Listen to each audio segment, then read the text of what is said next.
عید کا حق ہونا ثابت ہوتا ہے. لہذا آج کے دور میں اس کام کو بہت اہمیت حاصل ہے کہ اس کے لیے محنت کی جائے، کوشش کی جائے. اب اتفاق کی بات ہے کہ یہ کام کیا بھی ہمارے ہاں، تو بہرحال جو سب سے بڑی نمایاں کتاب ہے وہ ایک فرینک سرجن نے کی، وہ ایمان لے آئے، مورس بکائی. لیکن یہ کہ کسی مسلمان کو یہ توفیق نہیں ہوئی کہ وہ مطالعہ کرتا ان سائنسز کا، ان کے حوالے سے پھر وہ کمپیریٹو اسٹڈی کرتا بائبل اور قرآن کے مابین، اور پھر کہتا اور دعوے کے ساتھ کہہ سکتا کہ سائنسی جو بھی انکشافات آج تک ہوئے ہیں قرآن کا ایک حرف بھی غلط ثابت نہیں ہوا.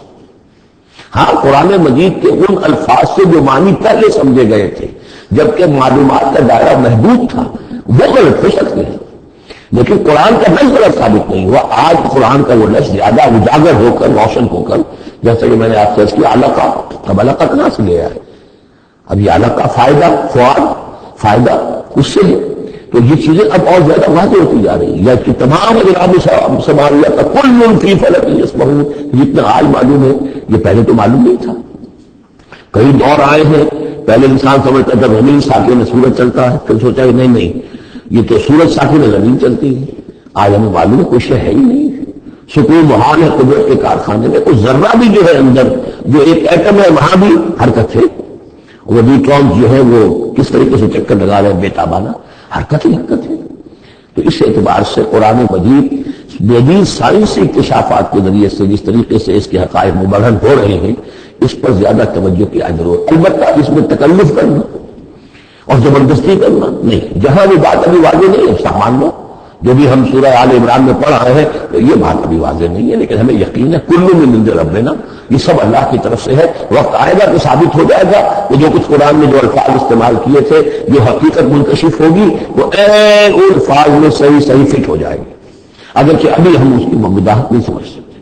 تو جہاں تکلف نہ کیا جائے، تسنن نہ کیا جائے، کھینچتان نہ کی جائے، وہ نہ کیا جائے. یہ بات لوگوں نے یہ کیا ہے، لیکن یہ کہ جہاں تک کہ وہ حقائق ثابت ہو چکے ہوں تو ان کو بہرحال استعمال میں لایا جانا چاہیے کہ قرآن مجید کی حقانیت کو اس کے ذریعے سے مبرہن کیا جائے. اب دیکھیے یہ لفظ جو آیا ہے سنریہم، اب سین جب آتا ہے سے مظاہرے پر تو تکمیل کی بات بن جاتا ہے. مستقبل میں ہم دکھائیں گے انہیں اپنی نشانیاں. اب ظاہر بات ہے سائنس جو ہے وہ اسٹڈی کر رہی ہے، ایکسپلور کر رہی ہے، خلا کو ایکسپلور کر رہی ہے، اور سمندروں میں ایکسپلوریشن ہو رہی ہے، آرکٹک اور انٹارکٹک کی ایکسپلوریشن. کہاں تک انسان پہنچا ہے، کیسی جان دھوکے میں ڈال کر لوگوں نے جو ہے وہ چیزیں جو ہے معلومات کا خزانہ جمع کیا. سنریہم آیاتنا فی الآفاق وفی انفسہم حتی یتبین لہم انہ الحق. یہ بات اور مبرہن ہوتی جائے گی، مزید واضح ہوتی جائے گی، مزید اجاگر ہوتی جائے گی قرآن حق ہے. اولم یکفی بربک انہ علی کل شیء شہید، کیا کافی نہیں ہے یہ بات تیرے رب کے لیے کہ وہ تو ہر چیز پر گواہ ہے، ہر کائنات کی ہر شے اس کی نگاہوں کے سامنے ہے.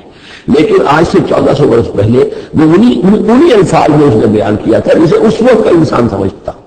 وہ باتیں آج کے حوالے سے جو باتیں آ رہی ہیں وہ بیان کر دی جاتی، سمجھ میں کس کی آتی؟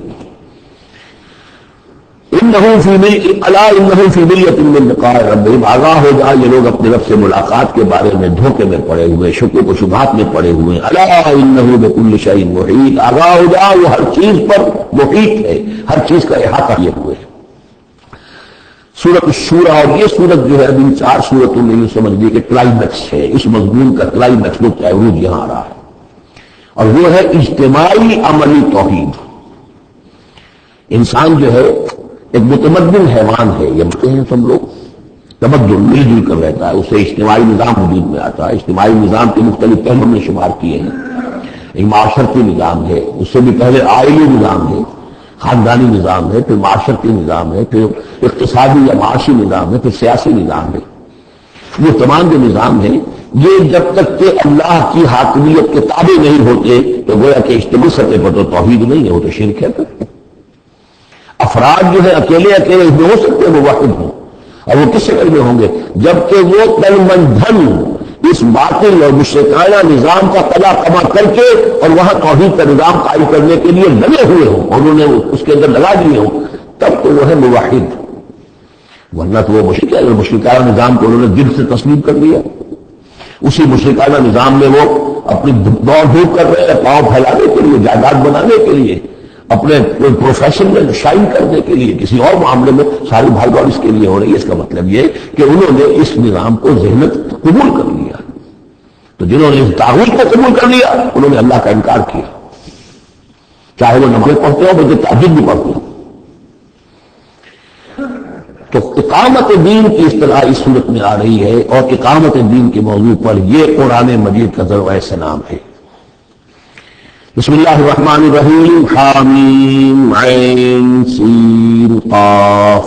یہ ویسے تو دو صورتوں میں سے ایک ہے جس میں 5 حروف آئے ہیں، ایک ہم پڑھ چکے ہیں کاف ہا یا عین صاد، لیکن یہ اس اعتبار سے منفرد ہے کہ حامیم علیحدہ اور عین سین قاف علیحدہ، تو 2 آیتیں اس سورہ مبارکہ کی یہ منفرد ہے کہ جو حروف مقطعات پر مشتمل ہے۔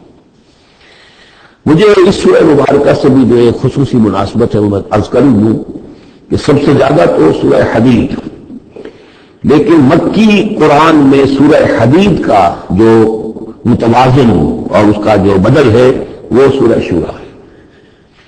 جو مقام سورہ حدید کو حاصل ہے مدنی قرآن میں، وہی مقام سورہ شورى کو حاصل ہے مکی قرآن۔ اور یہ بھی دیکھ لیجئے کہ تقریباً یہ دگنی ہے اس سے، اس کی آیات ہے 29، اس کی آیات ہے 53، اور چونکہ مکی قرآن جو ہے وہ دگنا ہے مدنی قرآن سے اپنے حجم کے اعتبار سے۔ كَذَلِكَ يُوحِي إِلَيْكَ وَإِلَى الَّذِينَ مِن قَبْلِكَ اللَّهُ الْعَزِيزُ الْحَكِيمُ۔ كَذَلِكَ اسی طرح وحی کرتا ہے اللہ اے نبی آپ کی طرف اور ان لوگوں کی طرف بھی کرتا رہا ہے جو آپ سے پہلے تھے، وہ اللہ جو العزیز ہے الحکیم ہے۔ اب یہ كَذَلِكَ کس چیز کی طرف اشارہ ہو رہا ہے؟ ایک تو یہ کہ جو بھی لوگ تھے اس وقت ان کے سامنے تھا کہ اس طریقے سے حضور کہتے تھے مجھ پر وحی آئی ہے، اور ایک اس سورہ مبارک کے آخر میں بھی آ جائے گا وحی کی قسمیں، جن کا کہ میں نے اس تعارف قرآن والے لیکچر میں ذکر کیا تھا، تو وہاں آگے جا کر آ جائے گا کہ وہی کس کس طور سے آتی ہے، انسانوں پر آتی رہی ہے۔ تو كَذَلِكَ کی تشریح صورت میں وہاں ملے گی۔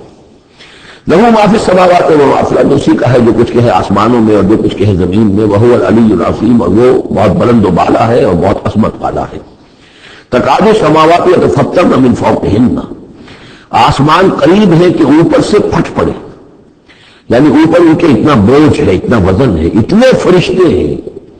ایک حدیث میں آتا ہے کہ بالشت بھر جگہ بھی خالی نہیں ہے جہاں کوئی نہ کوئی فرشتہ اللہ کا یا سجدہ سجود میں ہو یا کھڑا نہ ہو قیام میں اللہ تعالیٰ کے لیے، تو یہ کیفیت ہے وہاں پہ۔ وما یعلم جنود ربک الا ہو، جو تیرے رب کے جو لشکر ہے انہیں تو جانتا ہی نہیں سوائے تم اس کے، تو وہ پھٹ پڑنے کو تیار ہیں۔ والملائکۃ یسبحون بحمد ربہم، یہ سورہ مومن میں یہ بات آ چکی ہے کہ فرشتے جو ہیں وہ اہل زمین میں سے جو اہل ایمان ہیں ان کے لیے استغفار کرتے رہتے ہیں۔